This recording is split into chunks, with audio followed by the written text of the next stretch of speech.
Hello everyone, welcome back to my channel Madhushreya tips. I hope आप सब हमेशा की तरह बिल्कुल अच्छे होंगे। मैं यहाँ पर बना रही हूँ हरी मिर्च की सब्जी। जो लंबी वाली मिर्च होती है ना, उसकी सब्जी। ये तीखी बिल्कुल भी नहीं होती है, लेकिन इसकी सब्जी बहुत ही टेस्टी बनती है। सुबह के नाश्ते में मैंने उपमा बनाया था, क्योंकि रात से मुझे बहुत तेज़ सर दर्द हो रहा है, जिसके कारण मैंने सर में ऑयल भी डाला है, लेकिन वो अभी तक ठीक नहीं हुआ है। सभी लोग अपने अपने काम पर चले गए हैं। उसके बाद घर के काम को मैं धीरे धीरे करके कंप्लीट करूँगी। कृष्णा अभी सो रहा है, तो मैं इधर लंच की प्रिपरेशन भी कर ले रही हूँ, साथ के साथ थोड़ी सी डस्टिंग करूँगी। क्या होता है ना, जब डस्टिंग की आदत लग जाती है तो आपकी तबीयत अगर थोड़ी सी भी ठीक रहती है या ठीक नहीं रहती है, तो भी आप ये काम को कर लेते हैं। डेली के जो काम होते हैं वो हमें करने ही होते हैं, क्योंकि हम एक माँ हैं, हम एक हाउसवाइफ हैं, हम किसी की पत्नी हैं, किसी की बहू हैं। तो हम इस तरीके से हार मान करके या बैठ करके नहीं रह सकते हैं। शुरू से मैंने देखा, अगर मम्मी को इस तरीके का कोई प्रॉब्लम होता था तो वो बैठ नहीं जाती थी, घर के काम को करते रहती थी। उनका मानना ये है कि घर के काम में हम बिज़ी रहेंगे तो हमारा ध्यान इन सब चीज़ों पर नहीं जाएगा, और वैसे भी छोटी-मोटी चोट और छोटे-मोटे सर दर्द तो हमेशा हमें होते ही रहते हैं। लंच में बिल्कुल सिंपल बना रही हूँ, दाल, चावल और आलू की सूखी सब्जी, जिसे हमारे साइड में भुजिया कहा जाता है। दाल में मैंने टमाटर डाल करके बनाया है, ताकि देखने में वो थोड़ी रिच लगे और ये खाना थोड़ा सिंपल सिंपल सा ना लगे। दाल में मैंने थोड़ा सा घी ऐड किया है, जिससे दाल का स्वाद थोड़ा सा बढ़ जाएगा।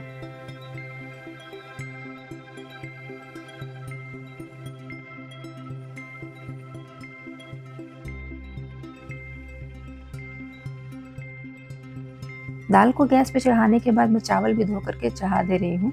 चावल को अच्छी तरीके से वॉश करना चाहिए। हमारे साइड में ये कहा जाता है कि चावल को जितनी अच्छी तरीके से आप धोएंगे, उतना ही अच्छा चावल बन करके रेडी होगा।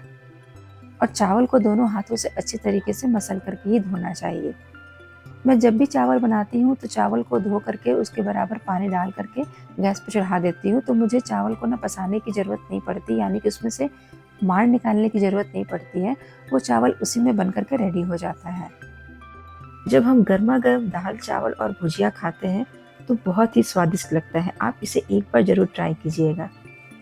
और जो लोग मुझे बिहार से देख रहे हैं, वो तो इसे ज़रूर खाना पसंद करते होंगे। कौन-कौन लोग जो है इस तरीके से खाना पसंद करते हैं, मुझे कमेंट में ज़रूर बताइएगा।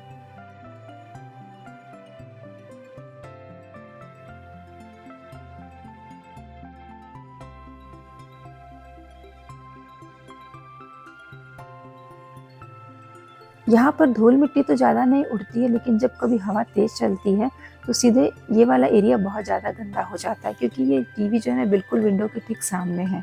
तो यहाँ की डस्टिंग मुझे डेली करनी होती है, वरना तेज़ रोशनी में जो सारे धूल है ना, वो आसानी से दिखने लगते हैं। इधर छोटा वाला टेबल भी मैं साफ़ कर ले रही हूँ, और फ्रिज पे रखी हुई चीज़ों को भी अच्छी तरीके से क्लीन कर लूँगी। मैं इधर क्लीन ही कर रही थी कि अचानक मेरा ध्यान दरवाजे की तरफ गया। मुझे लगा कि बेबी मेरा सो रहा है, लेकिन जब मैं पलट करके देखा तो वो उठ करके सीधे चल करके मेरे पास ही आ रहा था। मैं तो एकदम से डर ही गई।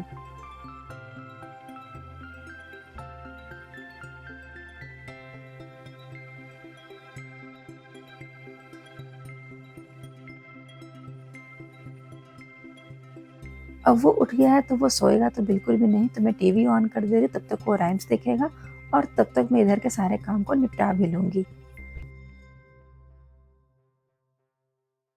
यहाँ पर अभी बारिश का मौसम चल रहा है, तो बारिश के मौसम में क्या होता है कि हर जगह आपको थोड़ा-सा चिपचिपा सा लगता है। तो मैं सूखे कपड़े से ही डस्टिंग करती हूँ। जहाँ पर मुझे लगता है, जैसे सोफ़ा हो गया, टेबल हो गया, तो वहाँ पर मैं गीला कपड़ा मार देती हूँ।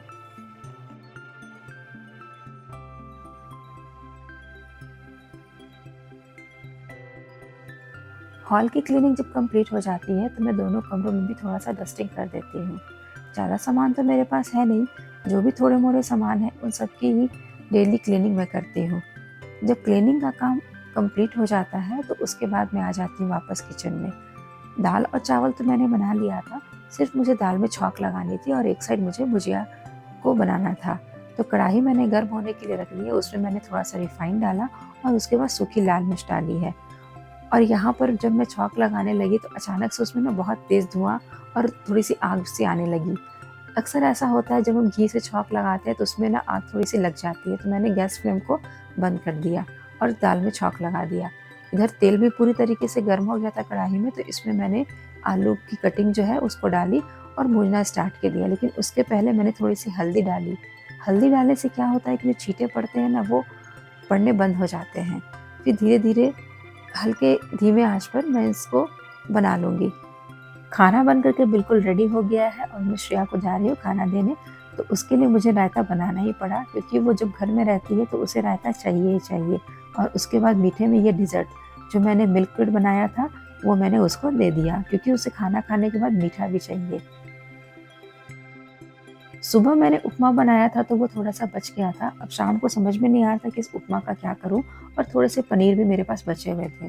तो मैंने सोचा कि चलो इन सबको मिला कर के पकौड़े बना देती हूँ, वो चाय के साथ खत्म भी हो जाएँगे। तो पनीर को मैंने छोटे-छोटे स्लाइस में काटा और उपमा जो बचा हुआ था उसको तो अच्छी तरीके से पहले मिक्स किया, आटे की तरह गूँथा और छोटे-छोटे पेड़े बना लिए। अब मैं पनीर के पकौड़े यहाँ पर बना ले रही हूँ। जैसे-जैसे पकौड़े बनते जा रहे हैं, फटाफट से खत्म भी होते जा रहे हैं। और इसी तरीके से जो मैंने सूजी के पेड़े बनाए थे यानी उपमा के, उसको बेसन के घोल में डाल करके अच्छे तरीके से तल लिया। दोनों चीज़ें ना खाने में बहुत ही टेस्टी लग रही थी। ऐसा कई बार होता है ना कि जब चीज़ें बच जाती है तो हमें समझ में नहीं आती कि हम उसका क्या करें। या तो हम उसे फेंक देते हैं या फिर उसका रीयूज़ करके कुछ अच्छा-सा स्नैक्स बना लेते हैं। अच्छी आदत यही होती है कि चीज़ों को ना फेंकें, बल्कि उसका कुछ जुगाड़ करके कुछ अच्छा-सा बना लें।